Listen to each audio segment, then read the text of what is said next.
It's going to go in a different direction than what we thought we were going to talk about tonight. Totally. I can already tell it's not what we were going to talk Well, about. instantly I felt like Jesus' energy. Yeah. And I was like, oh God. Doreen Virtue just did a Oh thing. God, Yeah. Jesus, no pun intended. Well, and that's the thing. I mean, it's such a, he's such a powerful energy. And it's just been so, like, tainted over the years. Like, people want to run from it. And it's like the highest vibration of unconditional love and sacrifice and compassion. And Yeah, it's definitely been bastardized, you know. I had a question for you. What? nothing. What? I don't know if we want to talk about this. Yeah, why not? What? All right, we're going with it.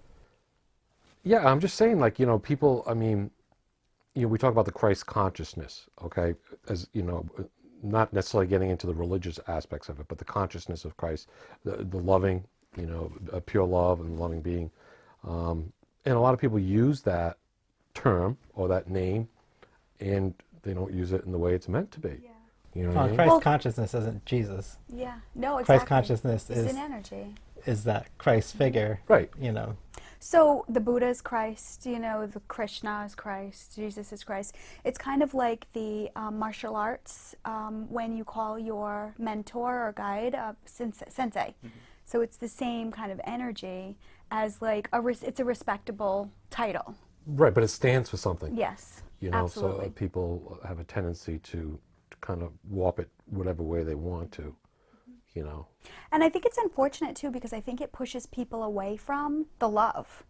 And it goes into like the fear. And I think this is one of the biggest things that I see as a problem, I guess, on earth is so many people have pushed that energy away.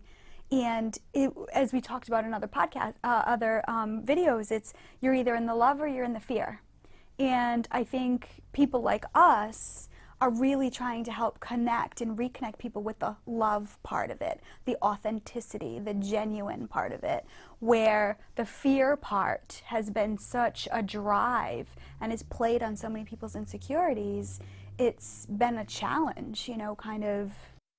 Right, you can't have, I mean, if you're coming from a place of love, then you're not going to, the hate's not going to be there. So, I mean, and the same thing if you're, you know, coming from a place of hate, then it's the absence of love. So you have to check yourself once in a while. I mean, we're all humans and we have, you know, emotions and we get upset and things, but, you know, it can turn into a chronic condition where people are fearful or angry and they're kind of like stepping out of the strength of love. But isn't a large part of it because the concept of love has become the biggest market out there? Absolutely. And so it's not a lot of people that are out there teaching and preaching about love. I question sometimes how much they know what true love is. And it's not as a judgment, it's a reaction based on what I'm seeing out there. And what I've noticed too is, so I've done a lot of work on myself, mentally, emotionally, through therapy, through energy work, and I realized that I had to fall in love with myself before I could actually open myself to receive that true love. And so it's raw. I'm not going to say it's easy, you know. And so this is that space where so many people are shedding their walls, their barriers. They're getting raw, and It's tough. It takes a lot of courage because there's a lot of people out there that want to make that connection to their self-love in society, or people in society are just, you know, ready to tear into it because they're angry or they're upset about something and they haven't come into their own terms. So And that's where I think that in terms, we said terms that right away, it triggered something with me. People don't love themselves because they've learned that love is something other than what it is. outside of themselves. Well, and it's something, it's you know, love on earth is conditional. You know, what we experience and, you know, but people... But it shouldn't be. No, but I'm saying the concept of love for people is usually based off what their parents give them. And we've seen the world out there that parents don't always give the best. Sometimes they try, sometimes they don't. But that's usually the opening concept for what love is. So how can you truly love yourself if your concept of love is so tainted from the beginning. Conditional. It's Yeah. conditional. Like, if I do this, then there's either going to be punishment or reward. And I was watching a video about something, and it started, it starts right from, childhood, where the video was talking about kids playing the game musical chairs. And every time they took away a chair, so kids were learning not enough, not enough, not enough, not enough, in a basic, simple game. And so what happens is they start to compete with each other.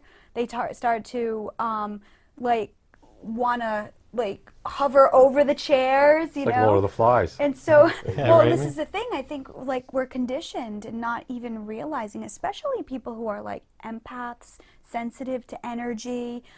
We're being programmed right from the start, unbeknownst to the people who are programmed, because it's like patterns, right? I learned this, and now I have to teach this, and now I have to pass this on. And I think a lot more people are now waking up to, wait a minute, I want to think differently, and I want more, and I want to I think, experience life in a different way. and I think people manipulate love.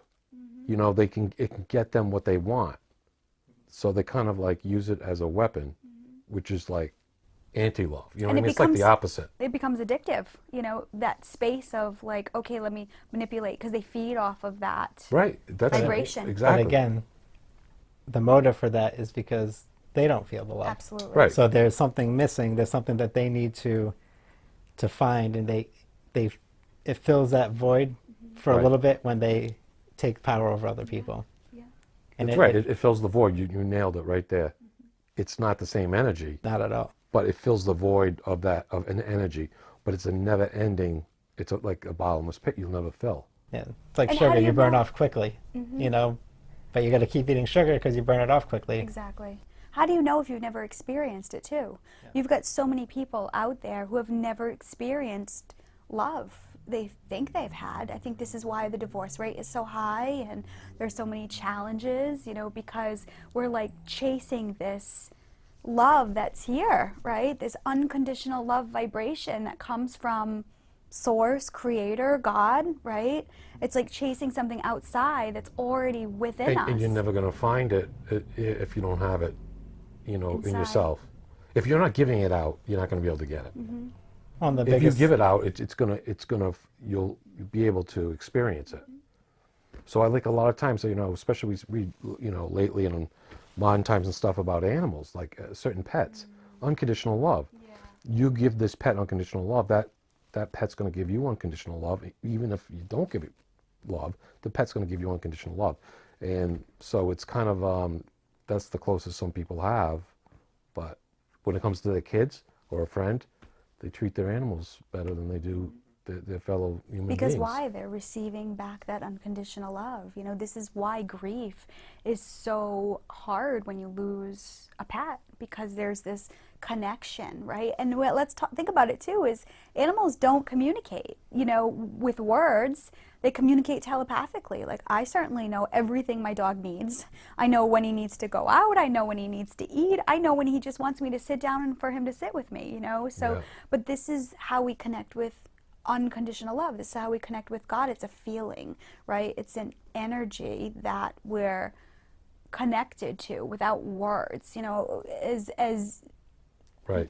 my struggle is words separate and divide. it's true It's because actions. Words are cheap. What's the expression? Words are cheap. You got to walk the walk. it would take so many words to accurately describe anything in our reality. Absolutely. You talked about how to describe yourself, when you went into your business. Yes. And, Yep. Nothing quite felt right, fulfilling, but I said, how can you describe yourself in 2 or 3 words? Because you're so much greater than that. And I think people, how many times it's happened to people and stuff, someone might say, I love you. And that they're just full of crap. Yeah. Because either that or they don't understand what love is, because, they're stealing that term Yeah. because they think that's what love is. And it's not. You know what I mean? You have to think of compassion, think of empathy, those higher levels of vibration that are of pure love, Because just because you say you love someone, you can't. I mean, how many times people have been in abusive relationships? Oh, I love you. Now get over here so I can give you a whack. I mean, it's crazy, but But So that's I again, think society steals that word and And plays on it. plays on it. And I think we ought to start calling people on that. People say, "Oh, love this," and you just say, "Hey, listen, That's not love. that's not love. Call it out." and I think I also, rally against the other end of it, which is what I call that fluffy spirituality, Absolutely. where it's like they're taking love and marking it like, everything's so soft and white light and beautiful and this. And it's like, well, the really evolved spiritual teachers found God and love in every situation, and it wasn't about ignoring the other things. It wasn't about, Jesus didn't stand back and say, "I'm sending love from way back here." He was in it. He got in there and did the work, and I it really bothers me when you see people out there selling like, you know what, I'm gonna send love and everything's okay, and I did my part. I sent the love, and it's like the real love is getting Showing in there up. and being there Yeah. and putting the work in. I think you can have true intentional love, in Absolutely. a situation like that. But I know what you're saying about a lot of people are just kind of like I just said, that they're all talk and no walk. And that's enough for them. It's enough for them to say, "Oh, I send you love and peace," and Yeah, 10 minutes later they're dishing someone.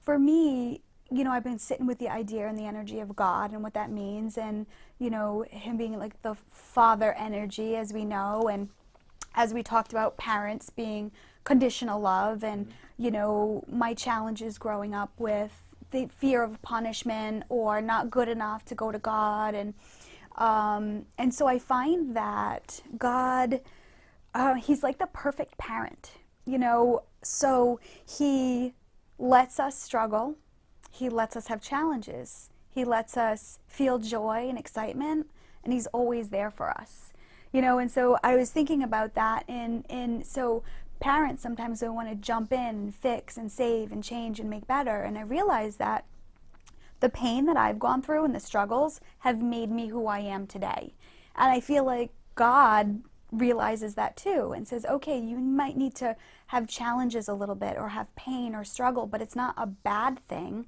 It's an experience, instead of good or bad, light or dark, it's an experience. And so I feel like he's really good at letting us have experiences in order to learn. And despite what we're going through, he always shows up if you're open and says, "I'm here for you. Come to me." And so I go to God when I'm angry and upset and I'm human and I'm pitching a fit and saying it's not fair. And I go to God and it's saying, "I know, I believe, I know you're there and I still love you, but I'm upset right now." And I feel like this is that unconditional energy that I'm feeling, that I'm allowing to let in, because I'm loving myself, and I'm realizing that no matter how upset I get, that energy is still going to be there for me. But I think the biggest thing is, so God is love, right? You'd agree with that? Yes. Love is completely non-judgmental with everything. I don't believe that God sees good and evil, right and wrong.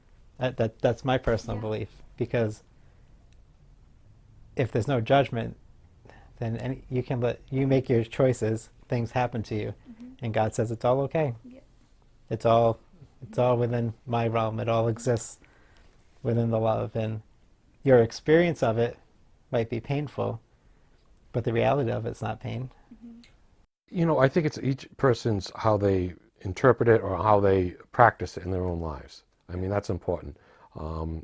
Everything can be great with God, and all of a sudden someone could have a traumatic loss and say, "Why did God do this?" And like you say, there are experiences, and it's how we deal with those particular experiences that we grow. And through certain traumatic experiences, people, they can reach higher heights in their lives. And we see it all the time with certain people that go through tremendous adversity and then become great athletes or writers or poets or whatever. And at some point they must have been blaming God for it or something. But it's how you deal with it.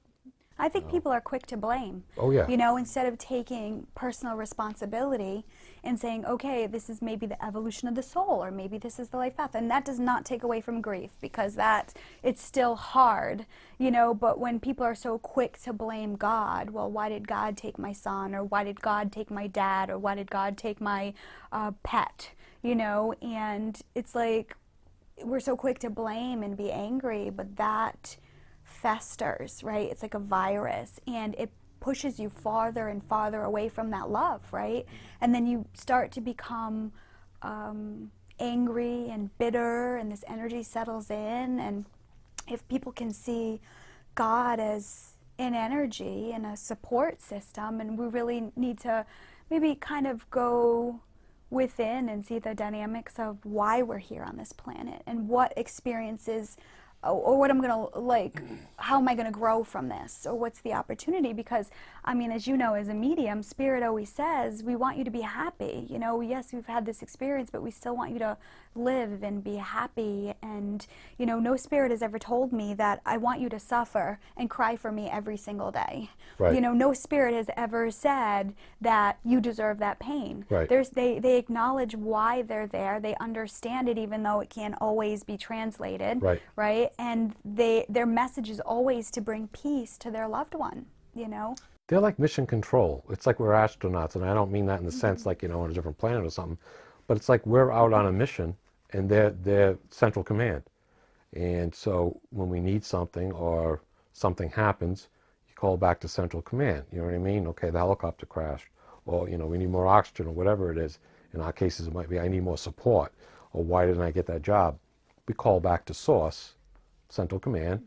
And, you know, I don't want to confuse with like God as a, you know, one entity or something. It's A massive energy. you know, other people call it the other side. You know, the principle of love and who we are. But so that's why it's important to have that two-way conversation, because when you're in trouble, you have to rely upon your fellow people that are helping you on the other side, and guides and God and angels, or whatever type of beings you're dealing with. They're there to help you. And it's just like you know, it's just like being on a radio calling for help on this plane. So people have to utilize that. But it's but you gotta it's a loving lifeline. Yeah. It's like having a lifeline, but it's a loving lifeline, and treat it that way, And you've got to, because it can re-energize you too. they abide by the law of free will, so you have to ask. What I find is that people are waiting for God to do something, and God is waiting for them to ask or invite in or call upon. And what happens is nothing happens, and people are quick to say, well, God, how could God let that happen? You know, but it's our free will, you know, that needs to open up. So, you know, I like to describe the God energy like the sunshine. You know, we have one sun for the entire planet, and everybody utilizes the energy of the sun in many different ways all over the world, right? You've got multiple people at once. So I think sometimes the limitation of God being one being supersedes people's, like, expectations of, well, you know, there are people that are suffering all over the world, you know, send God there and I can handle my own, you know. But when people can see it as an infinite supply, I mean, you're not going to not go outside to enjoy the sunshine because the person next door needs to solar power their home, right? Right. It's not something you think about. And I think if we can think of God in that way, as an infinite supply of vitality and rejuvenation and replenishment, then it can help recharge us quicker, easier, rather than the lack mentality. It starts as individuals. You know, we have to do it ourselves individually, and then as a group. And I think, you know, people, when they get upset and they get further from God, you know, you said they're saying, God, why? Why is a wasted question on God? If you're ever in a situation where you're really struggling, take your why question and replace it with how. Because, you know, why did somebody die? Well, it happened because it happened. Because of the choices that were made, and it's just the experience that happened. The meaning behind it's going to come from you and your perspective. And you can ask, how do I cope with this? and then a perspective might come to you that allows you to understand it. But the why, there's no reason. It's not like God planned this has to happen to this person. It happened Right. I because think of choices. the word "why" is, to me, sometimes is just like, I don't even know Blame. It's kind of a little why blame. people use it. Yeah. You know what I mean? It's kind of like in a situation, why did God, do this and stuff? And it's like, well, why not? If you want to play that game, you can be like, why not? We're physical human beings. We're going to die. Again, it passes the blame. Like it You know, passes on to somebody else, I right? think it comes down to people have to realize that we're all individual people and individual souls. We might travel in soul groups on the other side, being woo-woo or whatever, and we might have families here on this side. It doesn't separate you as an individual and your time of when you're born and when you're going to die. So if someone dies at 16 or someone dies at 93, there's not a reason why, because there might be a reason why the particulars of the passing, but the reason why is because you're supposed to die, and I think people forget that, and I think they get so caught up in their plans for living instead of living, in the moment, as they say, and loving people who you're with. They keep pushing it down the line, and everyone knows as you get older that how short it is, and it can be a lot shorter than people realize until it happens and it hits home, and then they start asking why questions, and the question's already been answered. It's like, well, why haven't you been paying attention, for the last couple of years to your family or your loved one or someone else? Because it's too late now, But if something happens and you're living in the moment and stuff, I think it just makes it, you get more out of life. Well, I think too, the concept of death too, I think wakes people up.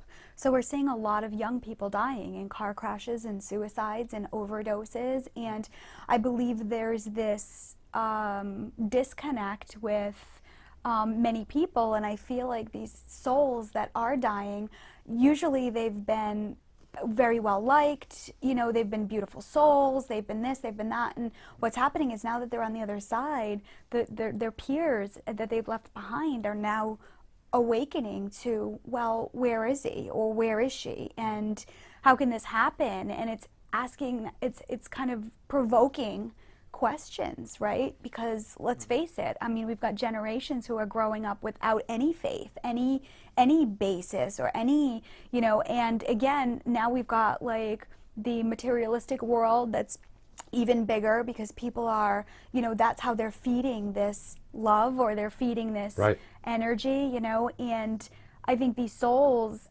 sometimes things have to be extreme in order for things to change, and this is, again, it's part of the experience. It's not good or bad, and I'm like, how good is God to still hold space? Because, I don't believe God kills people in drunk driving accidents. I believe people do. We have the free will to make the choice to get behind the wheel after we've been drinking or not. But I do believe that if something cataclysmic happens from that, I believe there's beauty that comes from it. I believe God's energy and vibration swoops in. This is why we have Mothers Against Drunk Driving, and this is why we have laws and rules. And I think I think we had mentioned it before in another show that it's more complex than we can see. yes. And I think a lot of times we want answers when someone passes tragically in a nice, neat box, wrap it up with a bow, and that's just not the way it is. If you want a nice, easy answer wrapped up with a bow, it's that we come into this life and we leave it, and it's random to a certain extent on how long you're going to be here. So everyone thinks like, all right, young people shouldn't die. Everyone should grow to 70, 80, 90, 100 years old, something like that. So once you get to a certain age, it's like, okay, they were older, so it's kind of expected. But when it happens when you're younger, it seems more tragic. But you got to realize when you come to this plane, nothing's guaranteed for your lifespan. They just when they say, oh, the lifespan is 76.2 years or something, they're taking averages of hundreds of millions of people. So it's kind of, I don't know, I think people need to be more aware and awake of their own, being. And remember that, again, on the soul level, it's different. You know, I think of it almost as when you come into this world, it's like getting in a pool. Some people are going to stay in the pool for hours until they're all wrinkled, you know, and they don't look the same. I like And other that. It's people are good. going to get in the pool Pruny. Yeah. and they're going to play for 10 minutes and say, I'm done. And they're going to leave. And which one's right or wrong? That's a great It's- analogy. That yeah, really is. It's best for the person. They've Yeah. decided, okay, I'm done, and the other one has decided to stay in. And how many families are like, all right, the person left the pool and they're like, oh, I want to go home. And they're like, no, we want to stay. And you know what I mean? And there's conflict there. And other people are like, well, you get out of the pool? Yep. I want to go. And like, I used no. to hide in the middle of the pool so my mom couldn't get me. Right, I used to stay right exactly. in the middle, and she's like, "Come out! Don't make me come in." Right, exactly. So it's just, you know, So it's I sort of want to like- live to 100. That's all right. I'm not getting out of the people pool. are like, you know, why do they die so young, or why do they, you know, this and that? And it's like, well, because just because you wanted it is not necessarily the reason why things should be different. And I don't want to take away from the pain. No, that's separate. Because the pain will be there. I have to say the reason why I do this work is because I lost my grandmother when I was very young, and I didn't understand death, and it kicked me into childhood depression and a lot of issues and challenges because of it. So, and I have to say, I even still, when the anniversary of her passing comes around, I still find myself tearing up and crying and having a moment, you know. So it doesn't take away from, but I have to say the joy and the fulfillment I feel knowing that that energy is there on the other side makes me feel like limitless and boundless, that I can do anything, you know. And I think that's that connection to the other side. So personally, I believe it's because of her passing that's brought me to where I am today. So something that was very traumatic for, let's say, 20 years for me, you know, I struggled and I had challenges, but it's made me who I am today, and I can have compassion and empathy and support others and say, hey, listen, I feel your pain. I'm sorry for your pain. I get it, you know, but let's not stop living. All right, everybody, thanks for coming, checking out what we have to say. I hope you got something out of it. Hope you enjoyed it. And, you know, let us know what you think about the show. Keep coming back. And don't forget to send in some questions. Write them right on Facebook, any of your comments, what you'd like us to talk about. It's very important that this becomes interactive. And we're also going to be taking it on the road sometime later on this fall. So stay with us. And as you go out there and you learn and you shift and you grow, we want to remind you to always consider the source. Bye, everybody. Bye-bye. Bye.